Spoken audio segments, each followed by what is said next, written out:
안녕하십니까, 안집사입니다. 자, 오늘은 도로공사 시 사면 붕괴의 형태와 그리고 붕괴 원인 및 사면안전공법에 대해서 설명하시오라는 문제와 산업안전보건법상 산업재해 발생 시 보고 체계라고 하는 문제에 대해서 한번 스스로 첨삭을 해보도록 하겠습니다.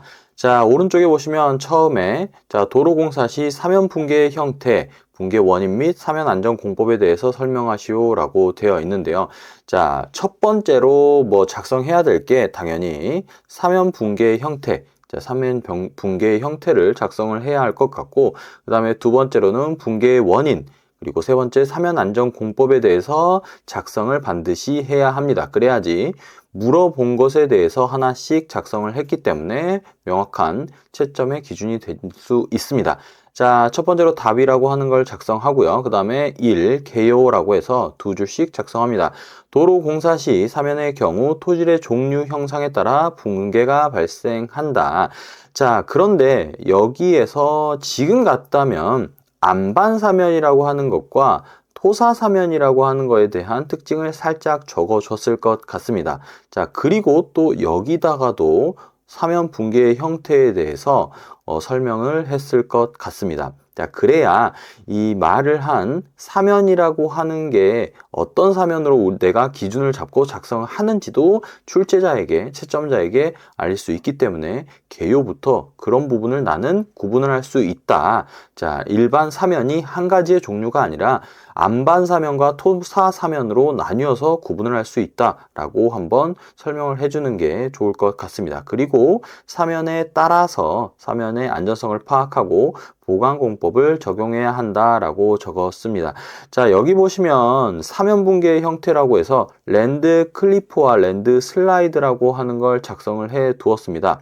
자, 그런데 조금 더 구체적으로 작성을 하자면 이 부분은 지금 무한사면의 붕괴 형태입니다. 무한사면의 붕괴 형태. 무한사면이라고 하는 것은 일반적으로 우리가 산이나 언덕 같은 그런 쪽에서 발생할 수 있는 랜드 크리프, 랜드 슬라이드라고 하는 걸 작성을 했는데요. 사면의 붕괴 형태는 이렇게 생긴 부분에서 자, 이렇게 이런 식으로 해서 사면 이 선단 파괴, 천단부 파괴, 그리고 요 내부 파괴, 그리고 요렇게 하부 파괴로 나뉘어서 이 붕괴 형태를 적어 주어야 하지 않았을까라고 생각을 합니다. 스스로 제가 모의고사 볼 때는 이렇게 작성을 했는데 무한사면과 유한사면을 이렇게 나눠 가지고 랜드 크리프, 랜드 슬라이드 쓰고 천단부, 선단부, 하단부까지 이렇게 나눠 가지고 작성을 하는 게 조금 더 올바른 방법이 아니었을까라는 생각을 해 봅니다. 자, 그 다음에 여기를 작성을 했다면, 자, 조금 더 늘려가지고 작성을 했다면 좋았겠죠. 그 다음에 세 번째 사면 붕괴 원인이라고 해서 내적 원인과 외적 원인, 자, 전단 응력이 감소하고, 그 다음에 외적인 전단 응력이 증가했을 경우에 이렇게 붕괴가 발생할 수 있다. 그래서 사면의 안전율도 적어줬으면 좋았을 것 같습니다. 안전율. 그렇게 해가지고, 자, 어떤, 외적 원인 분의 내적 원인, 이렇게 해가지고, 사면 안전율도 적어줬으면 좋지 않았을까라는 생각을 합니다. 자, 그 다음에 상면의 붕괴 방지 대책에서 억지공과 억제공 이렇게 되어 있습니다. 그런데 만약에 내가 내적 원인과 외적 원인으로 원인을 잡았다면, 그냥 내적 원인과 외적 원인으로 해도 크게 상관이 없다. 그런데 지금 저는 암기를 했던 부분이 억지공과 억제공으로 되어 있었습니다. 식생공, 뿜어내기공, 블럭공 이런 식으로 해서 외웠고요. 그 다음에 억제공이라고 해서 소일 레일링, 말뚝공, 압성토, 그 다음에 옹벽공 이런 식으로 암기를 했습니다. 자, 잠깐 간단하게 그림을 그렸습니다. 자, 위에다가 축구를 설치하고요. 위에는 식생공 이렇게 뿌리고, 그 다음에 블럭을 붙이던지, 압성토로 이렇게 내려올 수 있는 사면에, 자, 안전하게, 아무래도 이렇게 선단 파괴나, 이렇게 파괴가 되는 걸 이 앞에 부분에서 사면의 선단부를 막아주면서 붕괴를 예방할 수가 있는 압성토를 하던가 아니면 말뚝 옹벽 같은 걸 설치를 해서 붕괴를 방지할 수 있는 방법을 해 두었다. 그 다음에 에터버그 한 개, 요런 식으로 지금 흙의 성질이 변형을 해서 액성이 될수록 부피가 증가하며 사면이 붕괴할 수 있다라고 하는 걸 했는데, 애터버가 한 게보다 차라리 여기다가는 굴착 사면 기울기를 적었다면, 안전율을 적었다면 사면의 기울기를 여기다가 끌어버렸으면 차라리 좀 더 낫지 않았을까라는 생각을 합니다. 자, 그 다음에 저는 사면 안전 작업 시 안전 대책을 작성을 했습니다. 자, 발생 유형으로 붕괴, 협차 등등을 쭉 낙하 이런 식으로 쭉 적었고요. 그 다음에 굴착기 안전 조치라고 되어 있는데, 안전 조치보다는 방호 조치 요렇게 되어 있는 거나, 그 다음에 후방 안전 조치 뭐 이런 식으로 작성을 해둔 게 조금 더 굴착기에 대한 그 확인 점검 사항을 표현할 수 있는 알맞은 단어 선택이 아니었을까라는 생각을 합니다. 자, 이런 식으로, 그리고 제 유형을 작성했다면 안전관리 대책을 작성을 합니다. 자, 각 사고 유형마다의 어떤 안전 대책을 적습니다. 사면의 안전성 검토로 평형 해석법과 한계 해석법을 했을 것이고, 그 다음에 기상 예보를 확인했고, 그 다음에 낙하에 대해서는 이러한 낙석 방지, 상하 동시 작업 금지 뭐 이런 식으로 쭉 작성을 했습니다. 자, 근데 저는 이때 당시에 포인트 자체가 아무래도 도로공사 이쪽을 많이 점검을 다니다 보니까, 도로공사에서 이렇게 공사를 하다 보면 이쪽에 있는 사면에서 이 옹벽을 이렇게 설치하면서 사면부 작업을 할 때 굉장히 통행을 하게끔 하는 게 어렵다고 생각을 했습니다. 여기서는 공사를 하는데 차량은 여기서 계속 통행을 합니다. 자, 그러다 보니까 이 도로공사식 교통소통계획이 이 사면부에서는 좀 필요하지 않나라고 해서 차량의 이동 구간과 공사 구간을 이런 식으로 공사를 한다면 분리를 해서 관리를 해야 한다라는 걸 잠깐이나마 이렇게 맛보기로 적어 뒀었습니다. 이런 식으로 해가지고 저는 첫 번째 문제는 작성을 했고요. 자, 두 번째, 산업안전보고법상 산업재해 발생 시 보고 체계라고 하는 이 문제를 한번 보도록 하겠습니다. 자, 보시면 산업재해라고 하는 게 나와 있습니다. 산업재해. 자, 여기서 조금 헷갈렸던 게, 원래 우리가 포인트가 지금 중대재해지 않습니까? 근데 산업재해가 나왔기 때문에 사람들이 조금 헷갈릴 수 있다. 왜냐면 계속 중대재해만 외우다가 갑자기 산업재해가 나왔기 때문에 헷갈려서, 그리고 또 보고는 어떻게 해야 되냐라고 하는 게 조금 헷갈릴 수 있는 문제였는데, 자, 보시면 산업재해는, 자, 발생 시 즉시 상부에 보고하고 산업재해 조사표를 작성해서 지방 고용노동관서에 제출한다라고 되어 있습니다.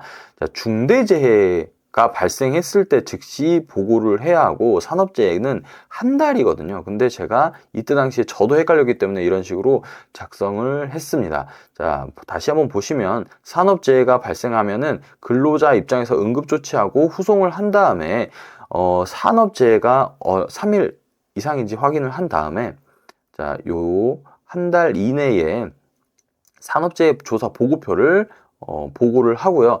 중대재해인 경우에는 즉시 보고를 해야 한다라고 생각을 하시면 좋겠습니다. 자, 이 부분을 정확하게 좀 알고 나서 이 뒤에 부분을 작성을 하는 게 좋은데, 자, 저는 이렇게 아무튼 조금 헷갈리게 처음에 작성을 했었다. 산업재해라고 하는 거를 명확히 알아야 하고 중대재해와 구분을 해야 된다. 자, 그래서 저는 잘 모르니까 중대재해라고 하는 거에 계속 포인트를 맞춰서 작성을 했습니다. 자, 그런데 사실은 산업재해였다.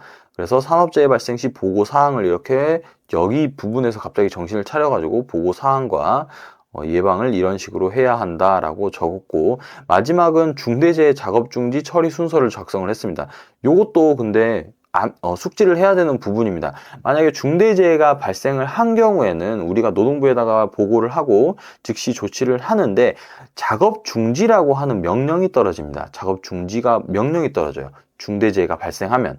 그래서 중대재해 작업 중지가 되고, 자, 원래는 여기가 사실상 작업 중지가 떨어지면은 우리가 현장이 정지가 되겠죠. 그러면 우리가 작업 중지 해제를 하기 위해서 어떤 개선 작업 계획서를 작성해 가지고 이거를 심의해야 합니다. 그래서 우리 심의위원이 열립니다. 그래서 우리가 이 작업중지 해제를 했다고 심의를 신청을 하면은 이게 뭐 15일 이내로 이렇게 뭐 통보를 해줍니다. 언제 하십시다 이렇게 심의를. 그러면 우리는 이 작업 계획서를 가지고 심의를 들어가서 우리는 브리핑을 합니다. 우리는 이렇게 해서 재해를 발생하지 않게끔 조치를 했습니다 라고 하면은 작업을 재개해 주던지 아니면은 조금 부족하니까 이런 부분은 보완을 하세요 라고 해서 다시 한번 반려를 했다가 심의를 다시 열어서 이렇게 다시 작업이 재개될 수 있게끔, 그리고 노동부에 나와서 잘 유지가 되고 있는지 확인을 하던지, 이런 식으로 작업 중지는 중대재해가 발생했을 때 작업 중지 처리는 진행이 된다라고 확인을 하시면 될 것 같습니다. 자, 오늘은 도로공사 시 사면 붕괴의 형태, 붕괴 원인 및 사면 안전 공법과 산업재해 발생 시 보고 체계라고 하는 문제에 대해서 한번 스스로 첨삭을 해봤는데요.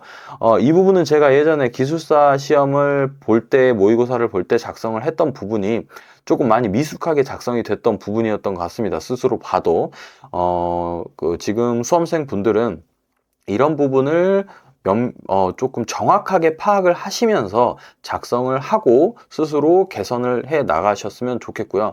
제가 앞서 말씀드렸던 사면에 대한 명확한 구분, 그리고 이 안전 대책에 대해서 이 기울기에 대해서도 확인을 하시고 안전대책에 대해서도 구분을 하셨으면 좋겠고, 그 다음에 이 산업재해 발생 보고 체계라고 하는 경우는 산업재해와 중대재해에 대해서 좀 정확하게 구분을 하셔야 된다. 이 산업재해와 중대재해에 대해서. 그리고 이 체계에 대해서도 산업재해는 즉시 보고가 아니고 조사 보고표를 한 달 이내에 제출을 해야 되고, 이 내적으로 3일 이상의 휴업이 발생하는지를 확인하고 내적으로 관리를 해야 하고, 그 다음에 중대재해는 발생하면은 즉시 고용노동부에 보고를 해야 한다라는 어떤 개념의 정리, 그리고 중대재해는 발생하면은 어떻게 처리를 해야 되는지 정리도 한번 하시면서 시험을 준비하셨으면 좋겠습니다.